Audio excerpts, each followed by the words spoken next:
ba motif oyo eza motif moko le plus important oyo esalaka osepela na kovivre na kati ya Portugal parce que makambo oyo okoki kuta nango na bapays mosusu te mais Portugal aza na bamakambo oyo donc na bamotif oyo na makambo oyo tokoyebisa bino kati ya video oyo ekopermettre yo oyebake eza très important eza na kati ya Portugal donc ekoki pesa pe posa ya kovivre na kati ya Portugal.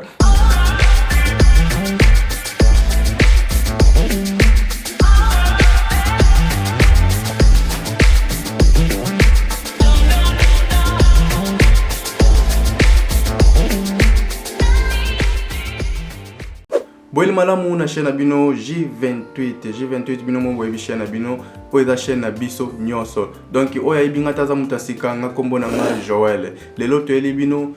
6 motifs ya pona nini okoki koya kovivre na Portugal ou bien ekosepelisa oyo koya kovivre na Portugal 6 motifs 6 makambo kaka oyo ekopesa posa ya vivre na Portugal donc na moment oyo na video oyo lelo makambo toyeli bino yango wana alors soki oza vraiment moto olandaka biso oza déjà na place ya bien alors so oza moto olandaka biso te première chose pour banda ko perdre ba vidéo na biso te s'abonner na kati ya chaîne na biso s'abonner pour zaka ba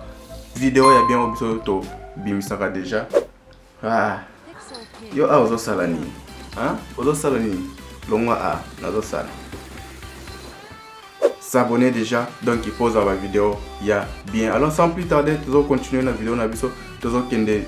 directement na ba motif na biso nde na bisi bino 6 motifs les plus importants ben 6 motifs oyo eko permettre yo osepela koya ko vivre na kati ya Portugal donc pour nous melater donc premièrement toujours kende na numéro 1 sécurité donc Portugal aza pays moko aza côté ya sécurité aza makas donc dans ba côté sécurité donc biso moto vivre pays mususu ndenge zaka na ba insécurité mais ce que na Portugal premièrement za pays moko donc itokoloba za troisième pays européen aza na sécurité makas na kati ya territoire na ye donc ndenazo bisabino eza pays moko eza très sécurisé donc ba crime ezalaka nango toyokaka da te kuna basala ki boy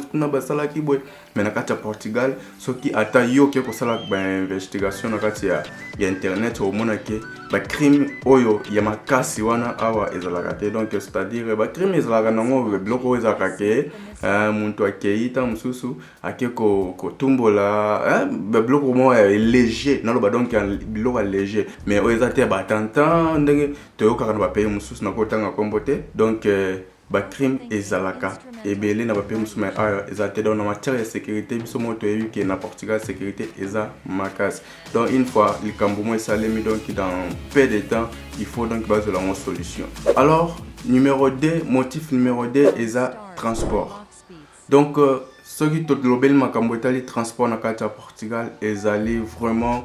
accès donc muntu azana muntu kata mtu so amona utilité ya muntu kate parce que awa métro train bus donc oyo benga kaka transport ezunyo sona ba bateau eza na opérationnel na disposition ya population donc eza vraiment efficace parce que awa tant mutu ozata na mutu kanayo donc au mona ta parfois utilité ya mutu kanayo te donc il faut servir autant mususu pona ke ba supermarché au somba ba biloko stand teme eza moi kilo comme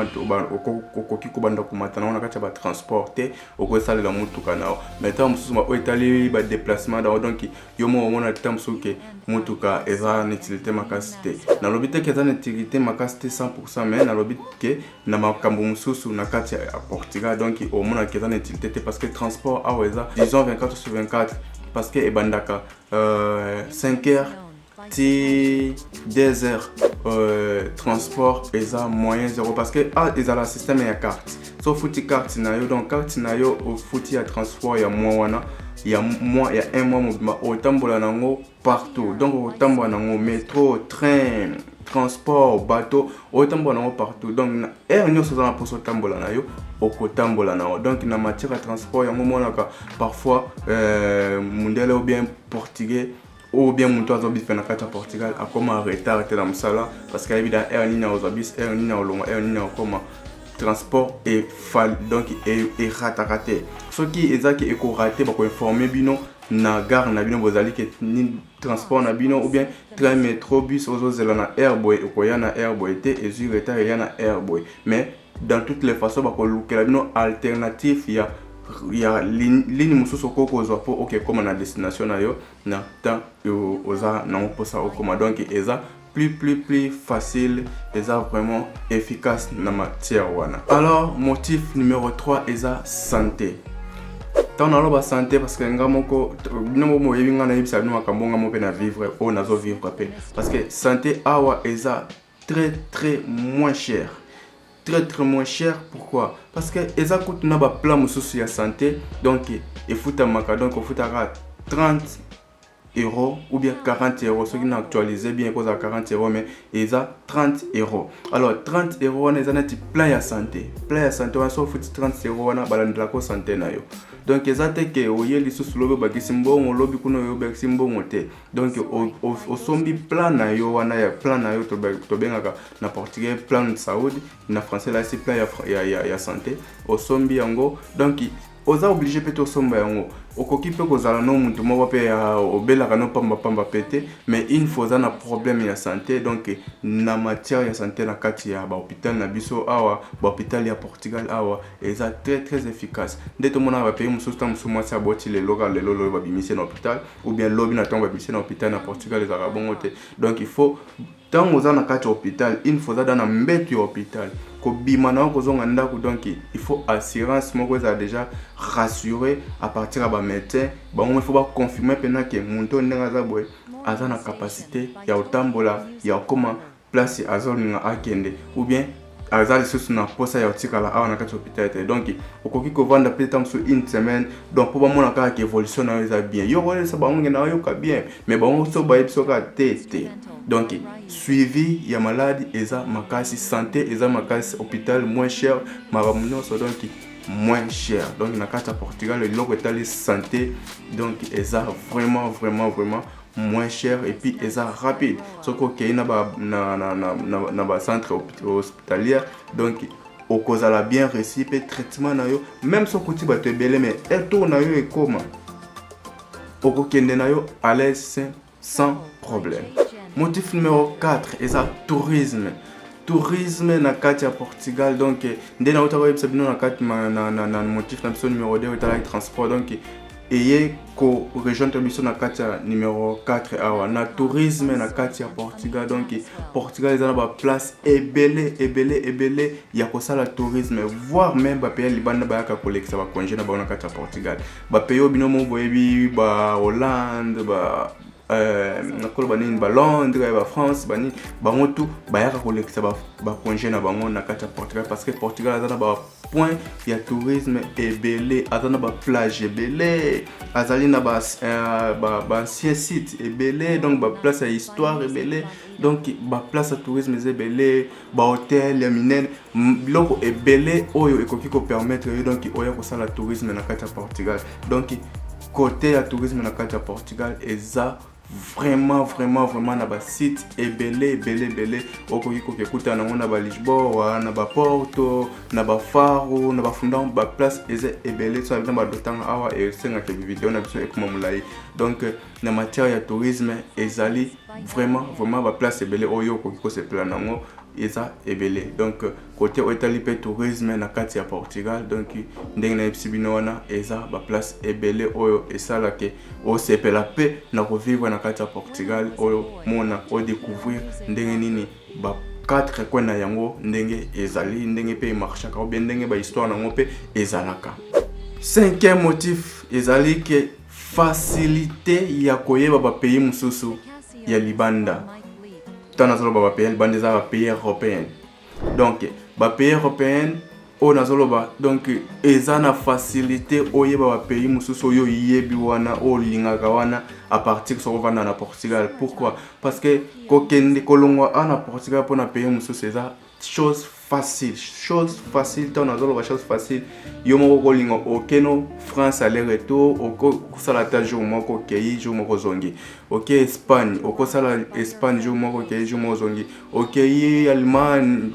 ba pays o nyonso yo bien rapolinga ka bien wana donc soko za muto résident au vandaka donc ozana résidence non na kati ya Portugal ozana facilité ya kokende ba pays wana nyonso oyo yo olingi kokende ozana kati ya Europe boyebi ba kombo wana donc une fois oza no résident ya kati ya Portugal donc oza na facilité ba pays wana ezelo côté pona yo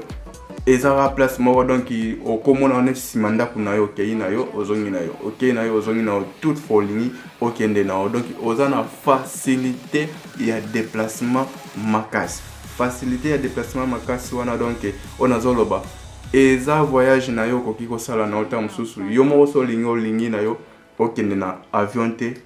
yo kaka so olingi okende na mutuka yo kaka na bus yo kaka c'est-à-dire ya biloko moya eloko pamba na kati ya Portugal pona ko yeba ba pays mususu wana ko déplacer pona ba pays mususu wana donc si oza résident na kati ya Portugal oza na facilité makasi ya déplacement ou bien facilité makasi ya ko yeba ba pays voisins bo ba pays mususu oza na kati ya Europe. Alors sixième motif na biso c'est ngoye bango. Alors premièrement s'abonner na chaîne na biso, s'abonner,